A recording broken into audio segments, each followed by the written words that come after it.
नमस्कार दोस्तों, स्वागत है आपका हमारे चैनल कीज टू सक्सेस में। आज हम जेलबेरी के हिंदी के प्रश्नों का पार्ट 3 का डिस्कशन करेंगे। आइए शुरू करते हैं। हमारा फर्स्ट क्वेश्चन है, आचार्य विश्वनाथ के अनुसार रस को काव्य की क्या कहा जाता है? शरीर, भेद, आत्मा, भाषा। इसका सही आंसर क्या होगा? आत्मा। आचार्य विश्वनाथ की जो उक्ति है वो बहुत इंपॉर्टेंट है, आपको सबको याद होनी चाहिए। क्या है उक्ति? वाक्यम रसात्मकम काव्यम। ठीक है दोस्तों, नेक्स्ट क्वेश्चन है हमारा, उपसर्ग में उप का अर्थ क्या है? उप का क्या अर्थ है? ऑप्शन है दूर, समीप, मध्य, इनमें से कोई नहीं। क्या है इसका आंसर? होगा समीप। ठीक है दोस्तों, नेक्स्ट क्वेश्चन है, तत्सम शब्द का चयन कीजिए। अर्क, आँख, आँख, आज। इसे ऑप्शन से कर सकते हैं। अर्क का ही तद्भव जो रूप होता है वो आँख होता है। अक्षी का तत्सम क्या होता है? आँख का तत्सम क्या होता है? अक्षी होता है। आज का तत्सम क्या होता है? अद्ध होता है। तो आंसर क्या हो जाएगा हमारा? तत्सम शब्द अर्क सही है। नेक्स्ट क्वेश्चन है, प्रत्यय का प्रयोग होता है। ऑप्शन है शब्द के आदि प्रारंभ में, शब्द के मध्य में, शब्द के अंत में, आदि और अंत दोनों में। क्या होगा इसका सही आंसर? शब्द के अंत में। प्रत्यय की परिभाषा क्या होगी? प्रत्यय की परिभाषा क्या होगी? जो किसी शब्द के अंत में लगकर या प्रयुक्त होकर मूल शब्द के अर्थ में परिवर्तन या नवीनता ला देते हैं, क्या कहलाते हैं? प्रत्यय कहलाते हैं। जैसे प्रत्यय का उदाहरण देख लेते हैं, लड़, धन, आई। क्या हो जाएगा ये? लड़ाई। यहाँ पर आई क्या है? प्रत्यय है। नेक्स्ट क्वेश्चन है, भाषा की सबसे छोटी इकाई क्या है? ऑप्शन है शब्द, व्यंजन, स्वर, वर्ण। क्या होगा इसका सही आंसर? वर्ण। और वर्णों के व्यवस्थित समूह को क्या बोलते हैं? वर्णमाला कहते हैं। हिंदी में वर्ण कितने वर्ण होते हैं? 52 वर्ण होता है, जिसमें 13 स्वर होते हैं, 35 व्यंजन होते हैं और 4 संयुक्त व्यंजन होते हैं। इस नंबर का क्वेश्चन है, निम्न विकल्प में से किसी एक वर्तनी शुद्ध है, चयन कीजिए। शुद्ध वर्तनी के लिए आपको ये पता होना चाहिए कि हिंदी में आप जैसा उच्चारण करेंगे वैसा ही आप उसका अर्थ या शब्द पाएंगे। तो अगर आपका उच्चारण सही करते हैं तो आप शब्द शुद्ध वर्तनी को जल्दी ढूंढ पाएंगे। इसे उच्चारण कैसे करेंगे? वात्सल्य, वात्सलय, वात्सल्य, वात्सलय। क्या होगा इसका सही आंसर उच्चारण के हिसाब से? वात्सल्य। निम्न विकल्पों में से शुद्ध वाक्य का चयन कीजिए। अब तुम जाओ, अब तुम जाइए, अब तुम जाना, अब तुम जाओ। जिसमें से अब तुम जा और अब तुम जाना ये तो हो नहीं सकता। अब यहाँ पर क्या है? अवयव है। तुम यहाँ सब्जेक्ट हो गया, जाओ यहाँ पे क्रिया हो गई। तो सब्जेक्ट जैसा होगा उसी हिसाब से क्या होगा? उसकी क्रिया होगी। ठीक है, तो कर्ता कैसा है? यहाँ पर बहुवचन में है तो उसकी क्रिया भी वैसी ही होगी। ठीक है, तो इस हिसाब से सही आंसर क्या हो जाएगा? अब तुम जाओ। निम्नलिखित वाक्य के लिए उसके नीचे दिए गए विकल्पों में से वाक्य के प्रकार का चिन्हित कीजिए। अगले महीने तक परीक्षा फल आने की संभावना है। ठीक है दोस्तों, ऐसे जो कीवर्ड्स हैं इनको आप हाईलाइट कर लेंगे, इनके ऊपर ज़्यादा ध्यान देंगे तो आप आसानी से आंसर पकड़ पाएंगे। क्या ऑप्शन है? संदेहवाचक, विधिवाचक, संकेतवाचक, इच्छावाचक। क्या होगा इसका आंसर? संदेहवाचक। विधिवाचक क्या होगा? विधिवाचक वो होगा जिसमें किसी क्रिया के होने के बारे में जानकारी मिलती है, वो क्या होगा? विधिवाचक होगा। जैसे मैंने दूध पिया, यहाँ पे क्रिया हो रही है तो ये क्या हो जाएगा? विधिवाचक हो जाएगा। संकेतवाचक क्या होगा? जिस वाक्य में एक क्रिया दूसरी क्रिया पर निर्भर करे तो संकेतवाचक होगा। जैसे अगर तुम मेहनत करोगे तो निश्चित ही सफल होगे। ठीक है दोस्तों, ये हो गया संकेतवाचक। इच्छावाचक क्या होगा? इच्छावाचक वो होगा जिस वाक्य से किसी प्रकार की इच्छा या शुभकामना का बोध होता हो। क्या कहलाएगा? इच्छावाचक। जैसे तुम्हारा कल्याण हो, भगवान तुम्हारी रक्षा करें। नेक्स्ट क्वेश्चन है, अकर्मक का विलोम बताना है। ऑप्शन है अकर्मक, सकर्मक, कर्म, अकर्म। यहाँ कर्म अकर्म एक दूसरे का हो जाएगा विलोम। बात रही कर्मक और सकर्मक की, तो अकर्मक का आप सभी को पता होगा सकर्मक होता है, ना कि कर्मक होगा। अकर्मक और सकर्मक क्या है? ये क्रिया के दो भेद हैं। सकर्मक क्रिया क्या होती है ये भी जान लेते हैं। सकर्मक क्रिया क्या होगी? जिसमें कर्ता, कर्म और क्रिया की मौजूदगी हो, क्या कहलाएगा? सकर्मक कहलाएगा। जैसे राम फल खाता है। राम क्या है यहाँ? कर्ता, फल, कर्म, खाता, क्रिया। तो सकर्मक क्रिया की पहचानने के लिए क्या क्या प्रश्न किया जाता है इसमें?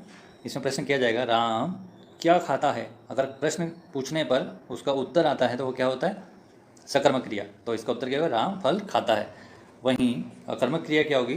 जिसमें कर्म ना हो और प्रश्न पूछने पर उत्तर नहीं मिलता। जैसे राधा रोती है। तो इसमें अगर प्रश्न पूछा जाए तो उत्तर आ जाएगा, देखा जाएगा राधा रोती है। तो राधा क्या रोती है, इसका उत्तर आएगा क्या? नहीं आएगा। अर्थात ये कैसी क्रिया हो गई? अकर्मक क्रिया हो गई। आई होप आपको समझ में आ गया होगा। अगला प्रश्न है, निम्न प्रश्न के शब्द युग्म के सही अर्थ भेद का चयन कीजिए। अब्ज और अब्द दिया हुआ है, इसका अर्थ आपको पता होना चाहिए। वैसे अब्ज यानी जो जल से जन्मा। जल से जन्मा क्या होता है? कमल। अगर सिर्फ एक ही पता हो तो आप कर सकते हैं, जैसे आकाश नहीं होगा, बादल नहीं होगा, कमल और बादल में देख लेते हैं। और अब अब्द का क्या अर्थ होता है? पानी का समूह, अर्थात बादल। तो आंसर क्या हो जाएगा? कमल और बादल। अगला प्रश्न है, किसी वस्तु, व्यक्ति, स्थान के नाम को क्या कहते हैं? सर्वनाम, संधि, संज्ञा, क्रिया। क्या होगा इसका आंसर? संज्ञा।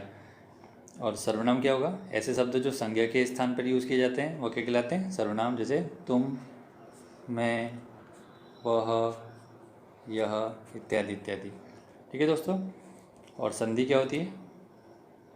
दो समीपवर्ती वर्णों के मेल से जो विकार उत्पन्न होता है वो क्या होता है? संधि होती है। और क्रिया में आपको बता ही चुका हूँ क्या होती है, जिससे किसी कार्य का होना संपन्न हो। नेक्स्ट क्वेश्चन है, दो खालिस्तान के मेल से उत्पन्न विकार को संधि कहते हैं। क्या आएगा? शब्द, पद, वर्ण, वाक्य। तो इसका डेफिनेशन अब भी बताया मैंने। क्या है? दो वर्णों के मेल से जो उत्पन्न विकार होता है उसे क्या कहते हैं? संधि कहते हैं। नेक्स्ट क्वेश्चन है, समास कहते हैं। ऑप्शन है, दो वर्णों के मेल को, दो पदों के मेल को, दो व्यंजनों के मेल को, दो स्वरों के मेल को। क्या आएगा इसका सही आंसर? दो पदों के मेल को या दो शब्दों के मेल को क्या कहते हैं? समास कहते हैं। समास के उदाहरण क्या है?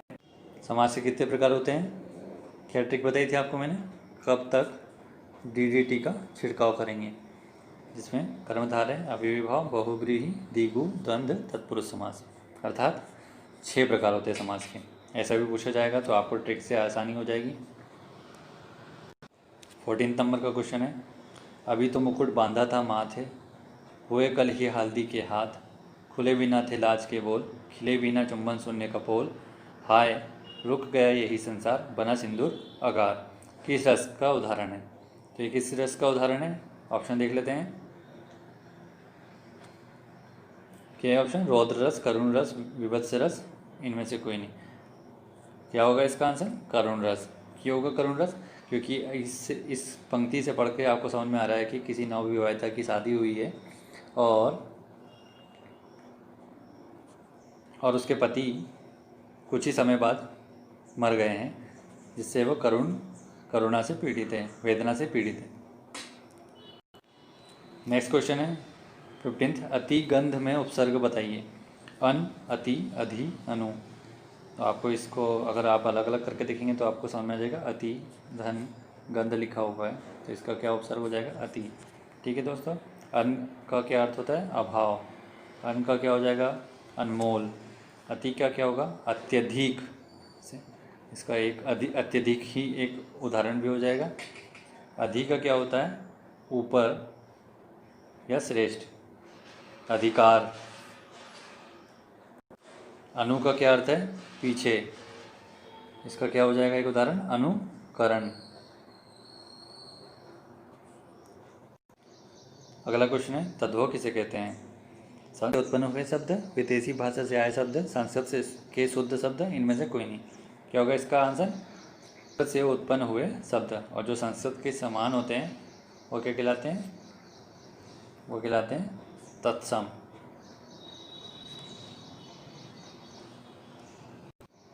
नेक्स्ट क्वेश्चन है, किस शब्द में आवा प्रत्यय नहीं है? दिखावा, चढ़ावा, लावा, भुलावा। क्या आंसर होगा इसका? लावा। क्यों होगा देख लेते हैं। प्रत्यय किसके साथ लगता है? धातु, शब्द या क्रिया के साथ लगता है। तो यहाँ पर क्रिया है, दिखाना, यहाँ चढ़ाना, यहाँ भुलाना। लेकिन लावा में कोई क्रिया है कि नहीं? लावा क्या होता है आप सभी जानते हैं, ज्वालामुखी से जो पदार्थ निकलता है वो लावा कहलाता है। नेक्स्ट क्वेश्चन है, क वर्ग की ध्वनियों का उच्चारण स्थान बताना है। कंठ है, दंत है, तालव्य, ओष्ठ। क्या होगा इसका? कंठ होगा। दंत क्या होगा? त वर्ग होगा। तालव्य क्या होगा? च वर्ग होगा। तालव्य च वर्ग होगा। ओष्ठ क्या होगा? प वर्ग होगा। वर्ग से क्या मतलब है? क, ख, ग, घ, ग, इंगा। ये क्या है? क वर्ग है। ऐसे त वर्ग, च वर्ग, प वर्ग होगा। उनका उच्चारण करते समय जो ध्वनियाँ निकलती है, जिस स्थान को जीभ जिस स्थान को टकराती है वो उस हिसाब से उन्हें उच्चारण स्थान कहा जाता है। नेक्स्ट क्वेश्चन है, निम्न में से कौन सा युग्म विपरीतार्थक नहीं है, अर्थात विलोम नहीं है? आस्था, अनास्था सही है। अर्ध, अर्घ गलत है। आय, व्यय सही है। आर्य, अनार्य सही है।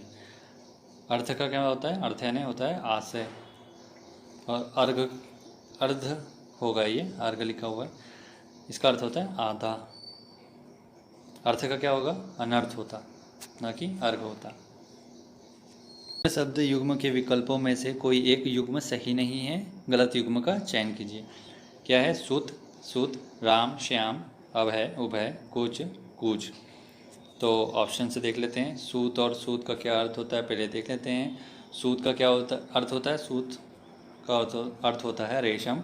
छोटा ऊ की मात्रा वाला सूत का अर्थ होता है बेटा, जो कि सही है।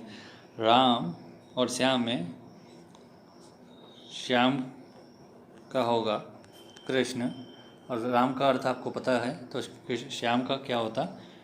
ये हो जा शब्द युग्म श्याम हो जाता। और ये श्याम का अर्थ क्या है? एशिया का एक देश है जिसे श्याम कहा जाता है। अगला ऑप्शन क्या है? अभय और उभय। अभय का क्या अर्थ होता है? निर्भय। और उभय का दोनों, उभयचर बोला जाता है जैसे। वहीं कूच और कूच का क्या अर्थ होता है? जो बड़ा कूच का, बड़ा कूच देख लेते हैं। बड़ा कूच का होता है प्रस्थान करना या निकलना, या छोटा कूच का जो छोटा ऊ की मात्रा जो कूच होता है उसका अर्थ क्या होता है? स्थान या उरोज। ठीक है दोस्तों। नेक्स्ट क्वेश्चन है, शांति शब्द का संधि विच्छेद बताइए। क्या ऑप्शन है? सामधनती, सामधनती, सामधन बड़ी ती, जो कि गलत है। समधनती, ये भी गलत होगा। ये सामधनती, ये भी गलत होगा क्योंकि ये म में हलंत नहीं है। तो इसका सही आंसर क्या हो जाएगा? सामधनती। ये म संबंधी नियम है। आप हमारे वीडियो के पार्ट 2 में देख सकते हैं। इस नियम को मैंने अच्छे से एक्सप्लेन किया है, आप वहाँ देख सकते हैं। नेक्स्ट क्वेश्चन है, पाप मुक्त में समास बताइए। करण, संप्रदाय, संप्रदान, अपादान, संबंध। क्या होगा इसका? पाप से, इसको पहले लोप क्या हो रहा है इसमें? पाप से, मुक्त से शब्द का लोप हो रहा है, से मुक्त। ठीक है, तो इसके हिसाब से क्या हो जाएगा आंसर सही? अपादान।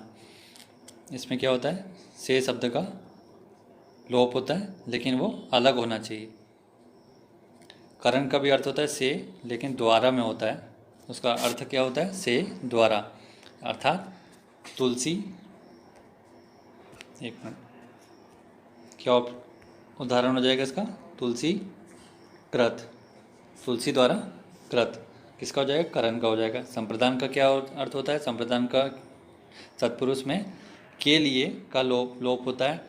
इसका उदाहरण क्या हो जाएगा? युद्ध भूमि। क्या हो जाएगा? युद्ध के लिए भूमि। ठीक है दोस्तों। संबंध का क्या अर्थ हो जाएगा? संबंध में का शब्द का लोप होता है। इसका उदाहरण क्या हो जाएगा? प्रेम सागर। तो इसका क्या हो जाएगा? प्रेम का सागर। नेक्स्ट क्वेश्चन है, काव्य की रोचकता बढ़ाने वाले साधन को कहते हैं? रस, छंद, अलंकार, सोरठा। क्या आंसर आएगा? अलंकार। और अलंकार को भरत मुनि जी ने क्या बोला है? काव्य की आत्मा बोला है। वहीं काव्य की आत्मा रस को किसने माना है? आचार्य विश्वनाथ जी ने। याद रखिएगा दोस्तों, बहुत इंपॉर्टेंट क्वेश्चन है।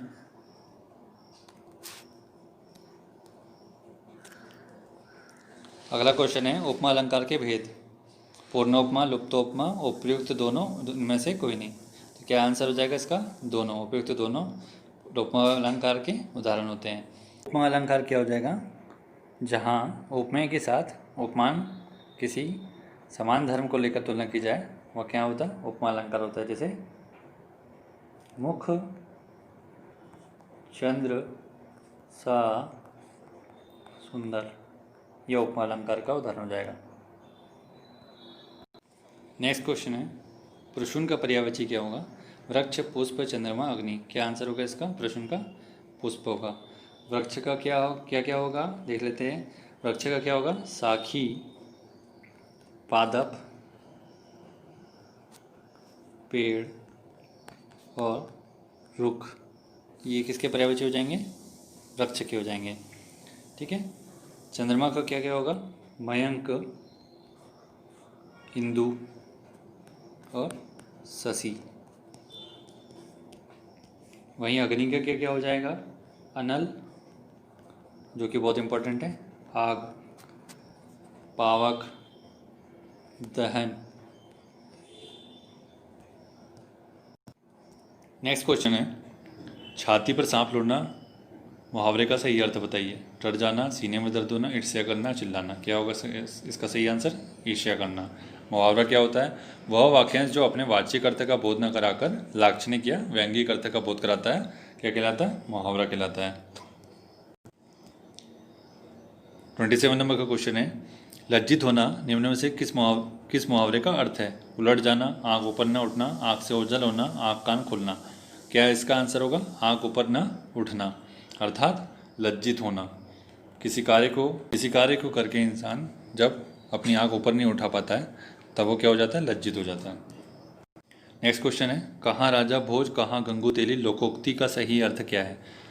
ऑप्शन है, दुख के बाद सुख का समय देखना, दोस्ती सदा बराबर की अच्छी होती है, बड़े लोगों के साथ छोटे लोगों की बराबरी नहीं हो सकती, ऊंचे पद से नीचे पद पर आना। क्या हो जाएगा इसका आंसर? बड़े लोगों के साथ छोटे लोगों की बराबरी नहीं होती। इसके बारे में थोड़ा सा बता देता हूँ। राजा भोज आपको पता है कहाँ के थे? धार के थे। धार कहाँ आता है? मालवा में। और किस वंश से संबंधित थे ये? परमार वंश से। और एक गंगू कौन है? इसके बारे में शायद आपको नहीं पता होगा। त्रिपुरी के राजा थे गांगेय देव। जब इन दोनों के मध्य युद्ध हुआ तो गांगेय देव को आसानी से परास्त कर दिया गया। उसके अलावा राजा भोज साहित्य कला में बेहद निपुण थे। उन्होंने कई ग्रंथ भी लिखे। सम्रागन सूत्र धारा आपको पता ही होगा। इसलिए ये उक्ति दी है उस समय के विद्वानों ने, दरबारियों ने, कहाँ राजा भोज और कहाँ गंगू तेली, जब राजा भोज गांगेय देव के ऊपर जीत हासिल कर चुके थे।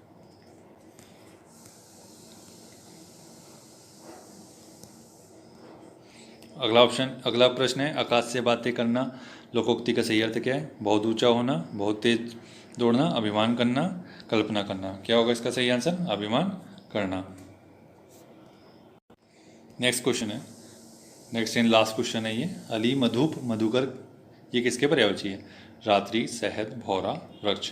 किसके हैं? भौरा के। ठीक है दोस्तों, बाकी के ऑप्शन देख लेते हैं। रात्रि का क्या होगा पर्यायवाची? रात्रि का होगा रात, रजनी, रेन। वृक्ष का मैं आपको बता चुका हूँ। शहद का क्या क्या हो जाएगा? मधु, मकरंद,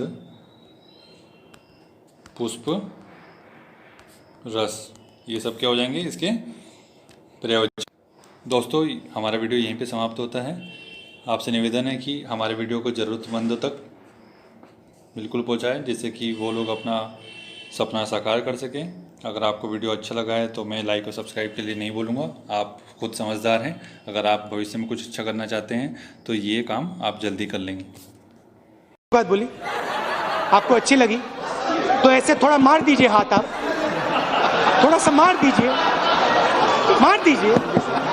एक बार मार दीजिए।